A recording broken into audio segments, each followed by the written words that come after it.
Бүгүн жогорку кеңеш адаттагыдай жалпы жыйынга чогулушту. Анда депутаттар ар кандай маселелерди көтөрүп, ортого салды. Бүгүнкү жыйынга министрлер кабинетинин төрагасы баш болгон адамдар чакырылган. Алар эл өкүлдөрүнүн карама-каршы суроолоруна жооп берип, буларга токтолду. Чуу дегенде эле эл өкүлү Абдывахап Нурбаев министрлер кабинетинин төрагасы Акылбек Жапаровду жарга такады. Анын буга чейин айткан сөзүн эстетип, мугалимдердин айлык маселесин көтөрдү.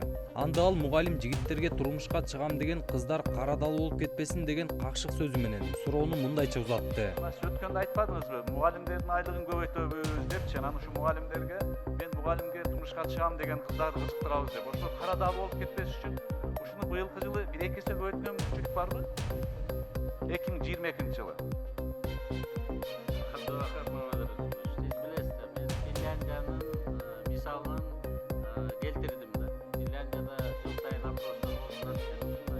Бизде дагы кийинчерээк жасасак деп атабыз. Ошол жерде Финляндиянын кыздары биринчи мугалимге турмушка чыгабыз, экинчи архитекторго дейт экен да. Мен ошол жөнүндө мисал катары айткам, бирок менин үмүтүм бар, биз ошого барабыз деп. Азыр биринчи кварталдын жыйынтыгы менен 1 апрелге мугалимдердикин, анан врачтардыкын, культура жана наука кызматкерлеринин көтөрөбүз. Эске сала кетсек, 13 октябрдагы жогорку кеңештин жыйынында Акылбек Жапаров мугалим жигиттер боюнча кеп козгогон. Анын бул сөзү социалдык тармактарда шакабага алынып, кызуу талкууга жем таштаган болчу. Эгерде мүмкүнчүлүк боло турган болсо, биринчи эле мугалимдердикин көтөрөбүз. Рахмат. Кийимге турмушка чыгасың десе, мугалимге дегенге чейин токтобойбуз. Бүгүнкү жыйында мына ушул айтылган сөз аткарыла турган болуп калды көрүнөт. Озунамай, эмнеси болсо да өкмөт башчынын сөзү жерде калбайт деген ишенимде туруп туралы. Ошол саясатыңыз. Аларда дагы бир депутат министрлердин иштөө стилин сынга алды. Дегенибиз эл өкүлдөрдүн телефон чалууларын министрлер көтөрбөй коюшуп жатыптыр. Буга нааразы болгон Шайлообек Атазов Кыргыз өлкөсүнүн жүктөрүн Казакстан, Орусия өңдүү мамлекеттер текшерип кыйнап жатса, министрлер эмне кылып жатат деген түр калтырды. Коомдук бирикмеси Акылбек Үсөнбекович мындай кайрылуу арыздар менен кайрылды да, бул жерде айтып атат, Өзбекстанга кирген жүк ташуучулар дозвол, уруксат кагаздары түгөнүп калган дейт. Министр транспорт көңүл бурбайт экен. Ушул айдоочулар аябай кыйналып кетиптир да. Мына артыңызда экономика министри, транспорт министри биздин телефонду албайт. Айтып койсоңуз, телефонду алып, депутаттар менен иштешкенди мындай адат кылсын. Себеби депутаттардын телефонун албаган министр элди такыр тоготпойт да. Айдоочулар коомун эмес, башка чиновниктер делечи. Булар айтып атат, Өзбекстанга биз кире албай калдык депчи. Шуну Минтранс чечсе болобу? Минтранстагы, Министерство коммерциядагы чечсе болот. Мен өзүм дагы бүгүн кечке чейин карап чыгайын, эмнеге андай болуп атат. Ошондой эле дагы бир депутат кесиптешинин абалына тынчсызданып жатканын билдирип чыкты. Буга чейин жогорку кеңештин спикери Талант Мамытовдун талапкерлиги БШК тарабынан алынып салынган. Бул жагдай азырынча ачыктала элек. Тийиштүү жактардан так жооп качан болот деп кызыкты. Биздин төрагабыздын, вице спикердин тагдыры эмне болот?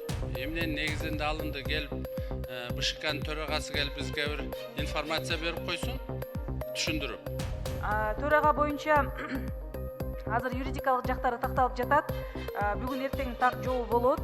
Ал үчүн бир ушул маселе боюнча БШКны чакыруу менимче азыр эртерээк. Ал эми вице-спикер Нурбек Омурбекович Сыдыгалиев каттоодон өтүп жатканда талапкер катары шайлоого кызматынан кетүү боюнча арызын берген, кызматын тапшыруу боюнча.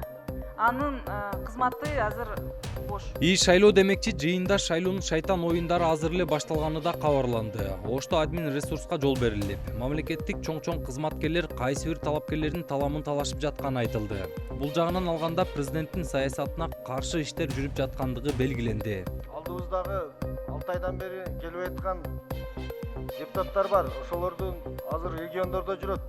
Бүт баарын сатып алабыз. Ошолорго да көңүл буруп коюңуздар.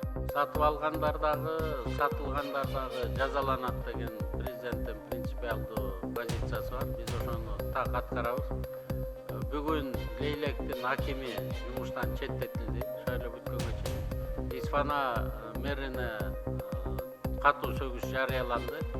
Мындан ары кайсы бир аким, кайсы бир министр, кайсы бир кандидатка же кайсы бир партияга үндөй турган болсо, экинчи жумушка алынбай турган статья менен, за утрату доверия менен жумуштан кетет. Мындай көрүнүштөр болуп жатат деген өкмөт башчы чаралар катуу болорун дагы бир жолу эскертти. Ушундай ишке аралашты деген Лейлек районунун акими кызматтан четтетилип, Исфана шаар мэрине сөгүш берилгенин билдирди.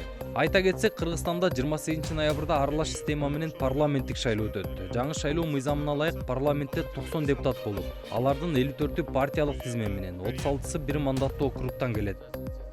Жолдар Бузумов, Нурбек Жеңишбек уулу, Нурньюз, Бишкек.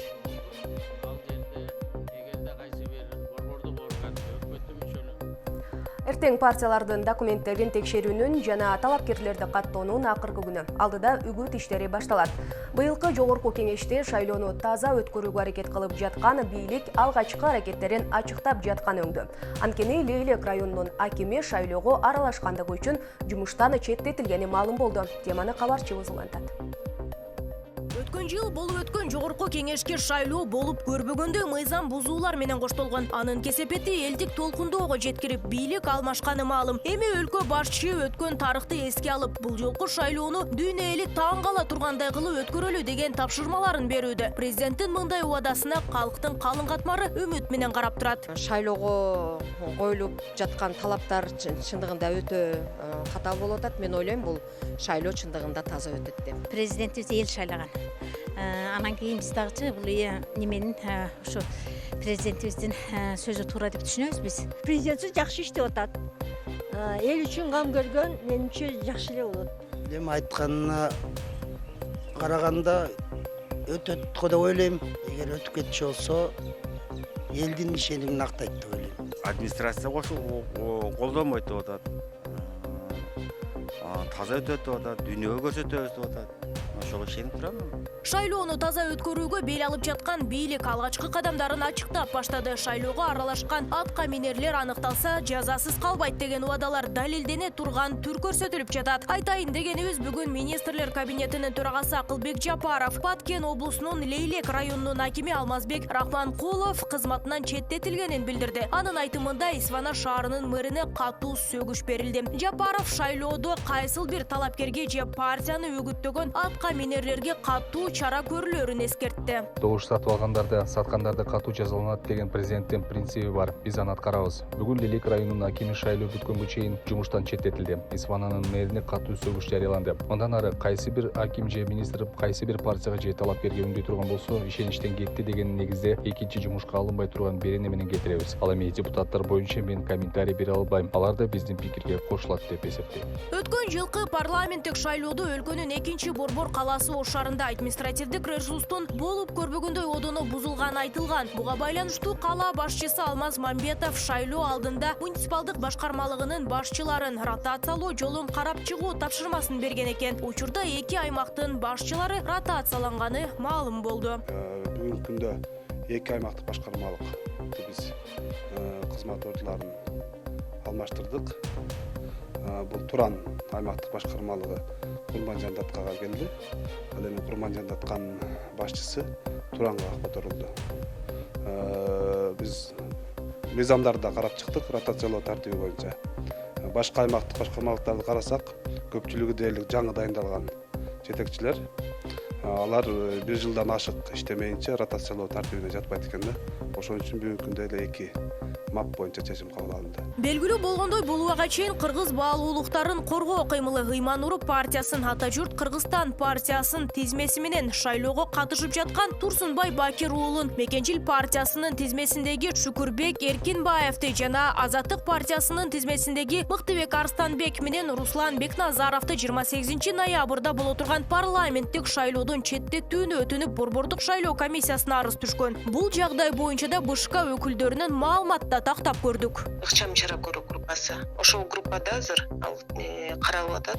Сразу чечим кабыл алынбайт. Ошол группа карап бүткөндөн кийин анан заседанияга общий баарыбызга заседаниеге алып чыгат отурумга. Отурумда анан баарыбыз чогуу голосовать этип чечилет. Ал балким эртең чыгат. Эртең 28 октябрь партиялардын документтерин текшерүүнүн жана талапкерлерди тактоонун акыркы күнү. Бул күнү кечки саат 12:00дөн кийин 29 октябрга өткөндө үгүт иши жүрө баштайт. Үгүт ишине байланыштуу Ош шаарындагы 16 муниципалдык жарнамалык калканчага чучукулак тартуу менен партиялардын жарнамаларын элүүгө келишим түзүлөт. Эскертсек, жогорку кеңешке шайлоо 28 ноябрда өтөт. Бул ирет жогорку кеңешке 90 депутат келет. Анын 54-ü партиялык система менен 36-сы бир мандаттуу округтан шайланат. Нурзада Сыдыкова, Темирлан Эрнес уулу, Нур Ньюс, Ош шаары.